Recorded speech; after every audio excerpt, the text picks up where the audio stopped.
السلام علیکم ورحمت الله وبرکاتہ. څنګه به ځان په میسنجر کې اپلاین کو چې یعنی مونږ میسنجر ته څوک راځي زموږ میسنجر ته وایي کې هېڅ چا ته کم کس زموږ میسنجر ګوري یا ته به مونږ آفلاین ښکارو. دا پته ورته نه لګي چې دی آنلاین دی یا آنلاین نه دی، یعنې ډېټه یې بنده ده په هر ټایم کې. دا سیټنګ یو خوندور سیټنګ دی په دې میسنجر کې ورته مونږ ښیو. نو ویډیو پوره وګوره، ویډیو خپلو ملګرو سره شیر کړه، زموږ پیج درسره لایک کړئ.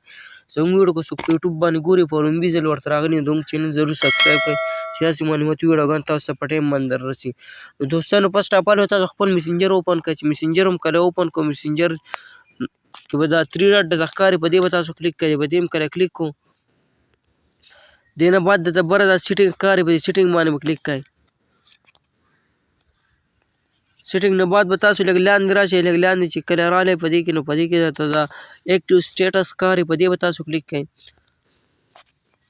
په دې هم کله کلیک کړو، دوه انټرفیس یې تاسو ته راواغستې، دا دواړه به تاسو اپ کړئ. خو دې کې به دا چې کله تاسو اپ کړئ نو په دې کې به چې کله هغوی ستاسو میسنجر ګوري نو هغوی ته هم تاسو آفلاین ښکارئ چې دا ډېټه بنده ده. خو تاسو چې هم د چا ډېټه ګورئ یعنې میسنجر ګورئ هغه به هم تاسو ته آفلاین ښکاري. نو دا یو خوندوره طریقه وه. که څوک هم ځان آفلاین کول غواړي نو دا ویډیو لازمي وګوره، خپلو ملګرو سره شیر کړئ، زموږ د پیج سره لایک کړئ او زموږ چینل سره ضرور سبسکرایب کړئ.